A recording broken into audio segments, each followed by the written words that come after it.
What is going on, YouTube people? Northeast Ohio, cards and comics here. Day late on this one. Wanted to do this video on Wednesday, but CSG rumor mongering started, so here we are today. Today we're going to talk about, I want to kind of hit on the card show that I went to in Shipshewana. Just kind of talk about the general vibe and whatnot, and just, you know, some, I'm going to call it card show frustrations, I guess. But yeah, that's what we're going to talk about today. So smash the like button, subscribe if you haven't, all that jazz. And let's go ahead and dive in. So this past weekend was the Shipshewana show.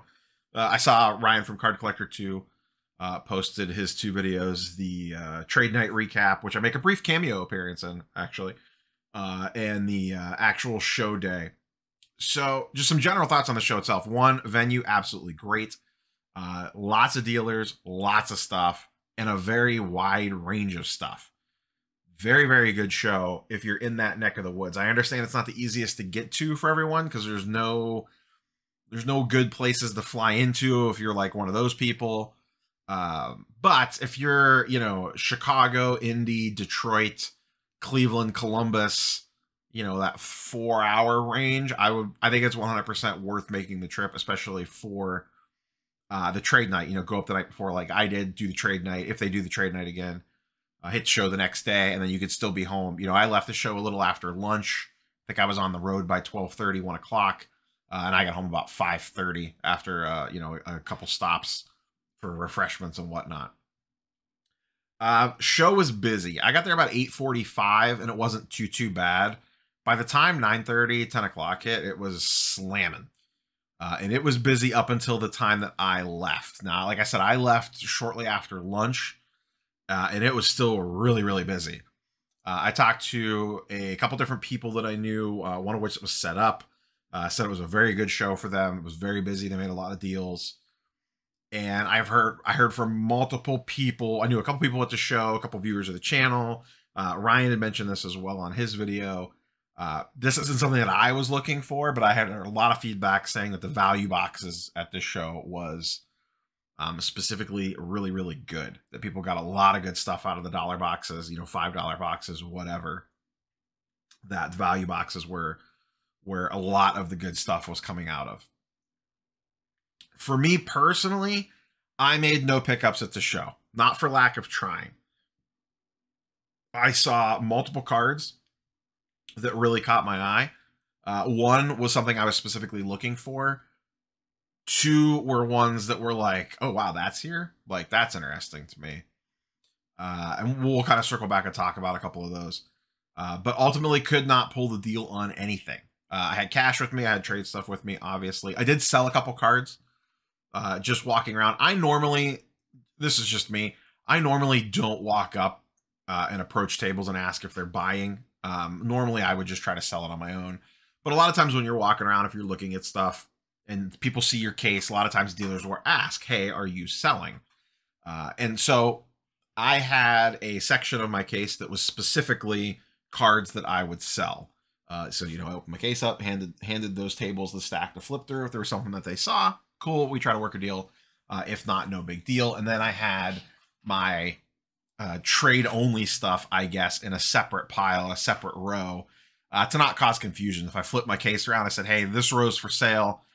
This row over here, not for sale, but potentially trade if I see something that I really like, which has made things easier. It just saves them the hassle of flipping through and seeing something that they want to make an offer on that you might not necessarily be willing to sell. So did sell a couple stuff, nothing crazy. I sold like a Tatum Optic Raw. I sold a Zion Mosaic Raw. I'm sorry, PSA 10. Zion Mosaic PSA 10, Tatum Optic PSA 10, just base, both base.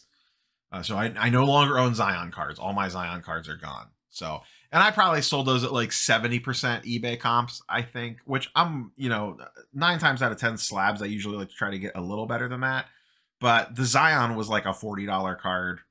So, you know, whatever. And the Tatum had actually gotten pretty cheap as well. I didn't realize that. So I just moved that to just to get a little cash in my pocket. Those were cards I had sent home from Star Stock. At least the Tatum was. The Zion was a pack pulled one that I sent in pretty cheap rates, so I still probably even made about 15, 20 bucks on that deal. So nothing crazy there. The cards that really intrigued me, and this is where the frustrating part will come in. The first one, and this was more of a long shot. Someone had a Tatum Green Prism PSA 10. Longtime viewers of the channel will know that I really, really like that card. I really, really like Tatum. He was at 3,200 on it, which was right at comps, which I thought was relatively fairly priced. I think the last couple had did right around 3, maybe 31. If you want to put your sticker at 32, that's fine. I get it. You want to overprice a little bit because people are going to want to negotiate, get you down. I completely understand that. I don't mind people overpricing or pricing right at comps as long as it's within reason. There's no way that I wanted to pay $3K cash for that card or whatever it would be to get the deal done. That's a card that I want, but that's not a card that I necessarily want to throw cash at. For that amount, there's other things I would rather have for 3K. So I was hoping maybe he would find 1 or 2 cards that he wanted to trade for. And he said going in, and I always ask, I'm like, are you just looking, my general approach is, are you just looking for cash or are you open to trades as well? Because some people just want cash. They don't even want to look at trade stuff, which I completely get. That's their prerogative. I don't blame them for that. Same thing for me. I have certain cards I'd take cash for and certain cards that I would probably just want to trade. So he said, I'm probably just mostly looking for cash in it, but I'll take a look just in case something catches my eye that I really, really want. He flipped through. Nothing really like super grabbed him. So it would have been a cash only deal. And like I said, I just wasn't willing to put up cash for that. So that was fine. No harm, no foul there. Another one that really caught my eye, also a green. And this is one where we're going to start getting into the frustration side of shows sometimes. And this is nothing against the Ship Shawana show. Once again, overall, everyone was great. And no one that I interacted with was necessarily a negative experience or anything like that. Everyone was super friendly. They had a Giannis rookie year Prism PSA 9 green, which is just a monster looking card. I mean, it just looked absolutely fantastic. And initially, I didn't really think anything of it. I looked at it. He had it stickered at 7,700. And I was like, wow. I was like, that's just, I had no idea what comps were on that card. None whatsoever. And I'm like, man, that card is just sweet looking. So I checked comps.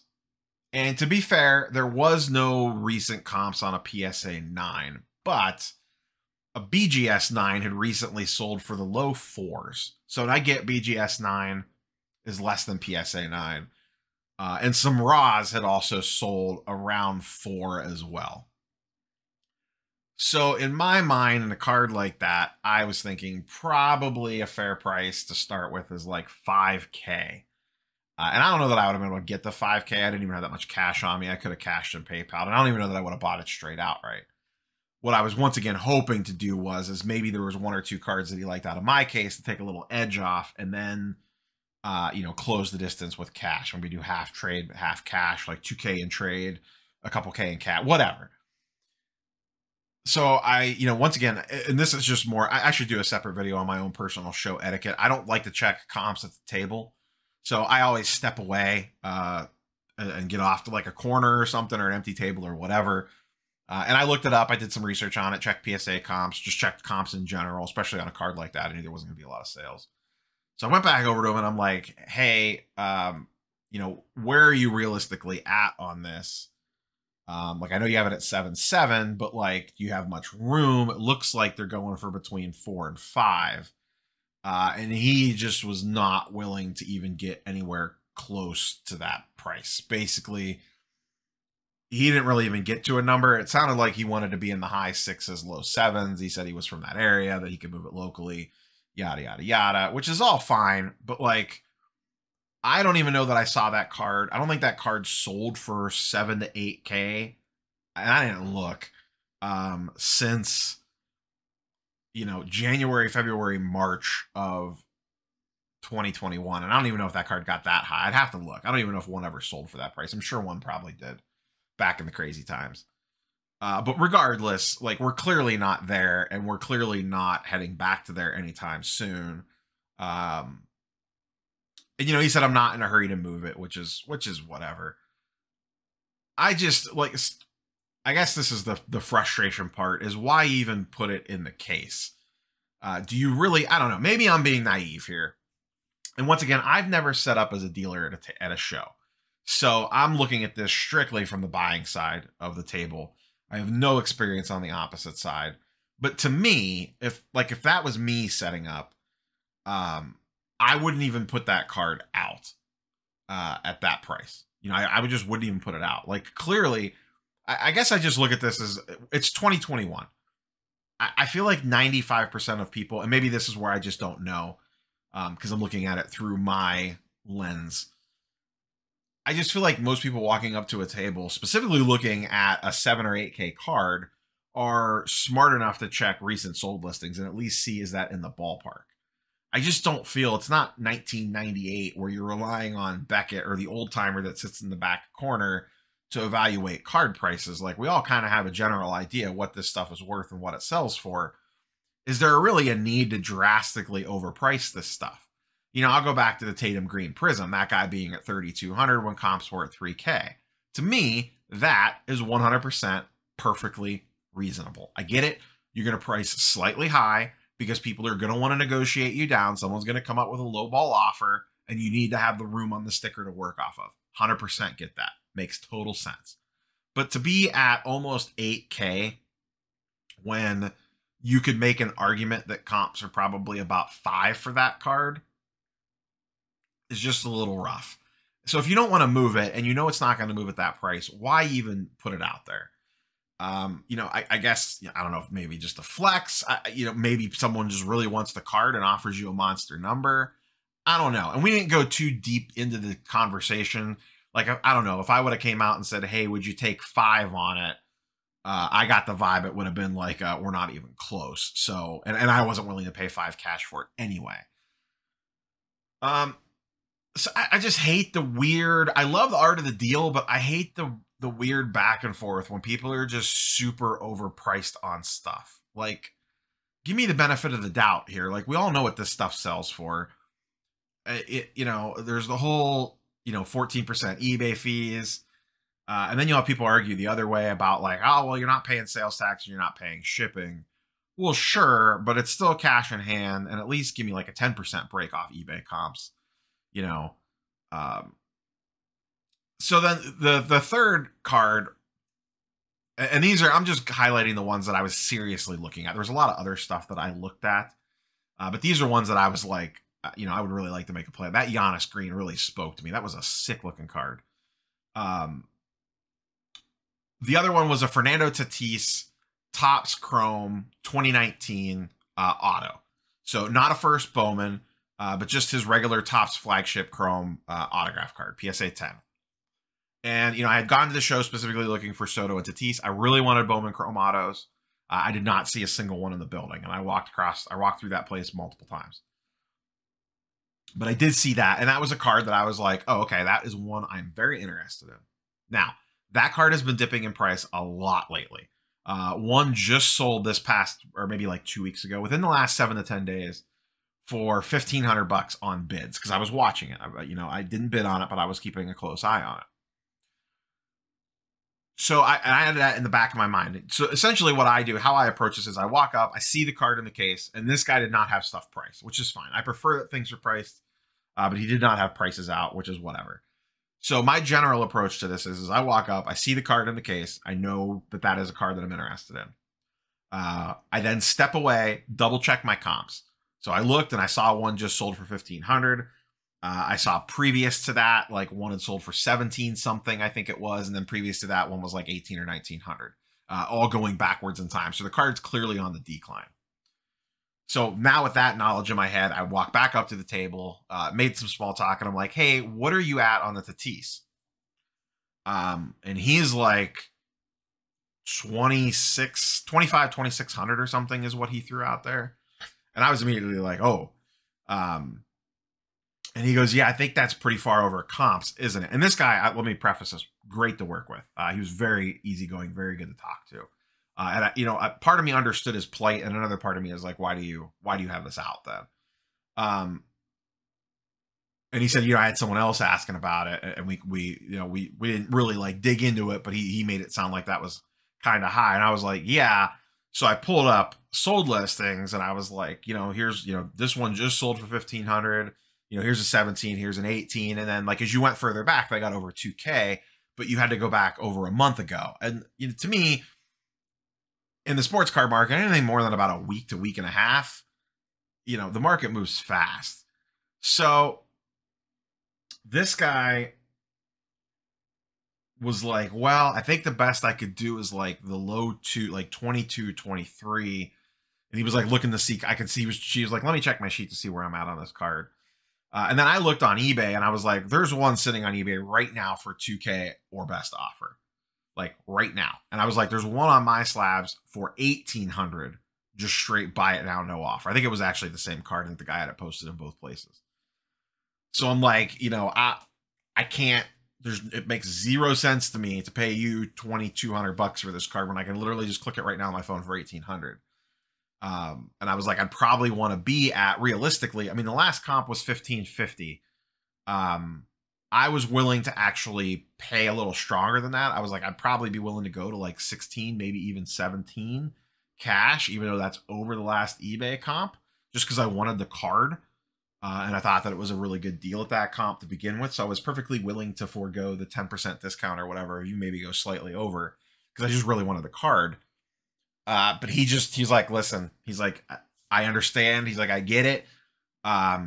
He's like, I just can't move it for that price. He said, I'm just where I'm at on it. I just can't move it for that price. And I was like, all right, hey, I get that. I have cards in my case too that I would prefer not to take a loss on. So, that conversation kind of ended at that. Once again, all very cordial, very nice gentleman, very good to work with. Had his kid with him. It was all good. But it was just frustrating. You see a card. It's very frustrating when you see cards in cases that you want. I had the cash in my pocket and, it's, we all kind of know what the prices are and people are just not willing to sell at those prices. Like, I guess my stance is if you're not willing to sell at the current market prices with the card, or at least close to it, like why do we even have it in the case? Like, why kind of waste everyone's time at that point? Maybe I'm wrong on this. If someone sets up a shows a lot in my comments, please let me know. Like, do you guys just drastically get way over comps like every once in a while? So it's like worth it to price the stuff high or be way over because the one out of, I don't know, 15 people comes in and just doesn't ask any questions and just takes your price and moves on. I just don't think that's the case. So why go through all the rigmarole? Just price the card correctly. And if you don't like the current comps, just don't put the card out. Put a different card out there. I don't know. And like I said, maybe I'm just being jaded on this because I've never been set up on the other side of the table. So I'd be curious for your thoughts and comments down below. And then I had a similar experience the next day. I got back early enough that I ended up going to the Cleveland Card Show on Sunday. And I was walking around and someone had a John Morant Optic Hollow Purple.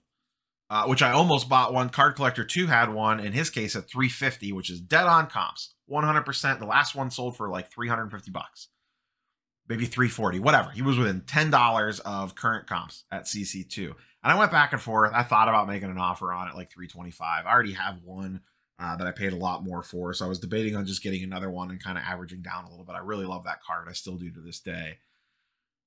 And I passed on it. I was like, whatever, not a big deal. And then the next day I saw one in Cleveland. So I wasn't like super interested in it, but maybe if I could trade into it or whatever, I'd take a second one. So I asked the guys like, hey, where are you at on the Jaw Optic Purple?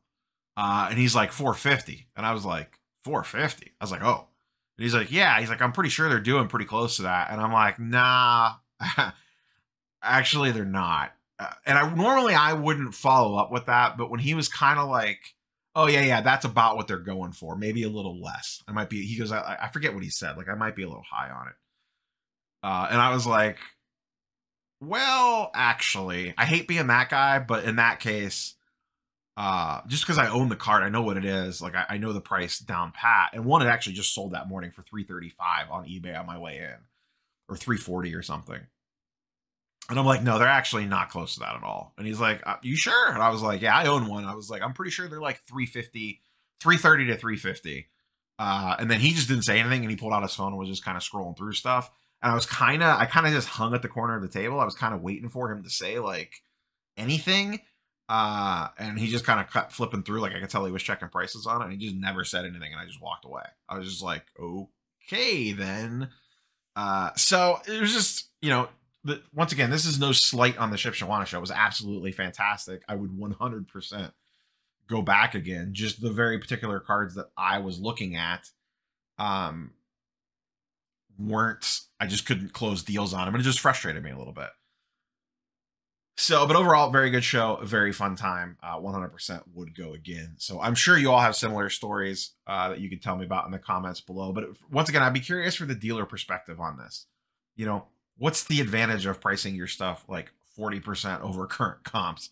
Do you really ever get those prices? Like, I don't know. Maybe I'm giving the general populace too much credit for being smart buyers. So I'd be curious for your feedback on that. But that's all I got for you guys and girls. Like, comment, subscribe. I'm not sure what we're going to talk about tomorrow, but catch you on the next one. Peace.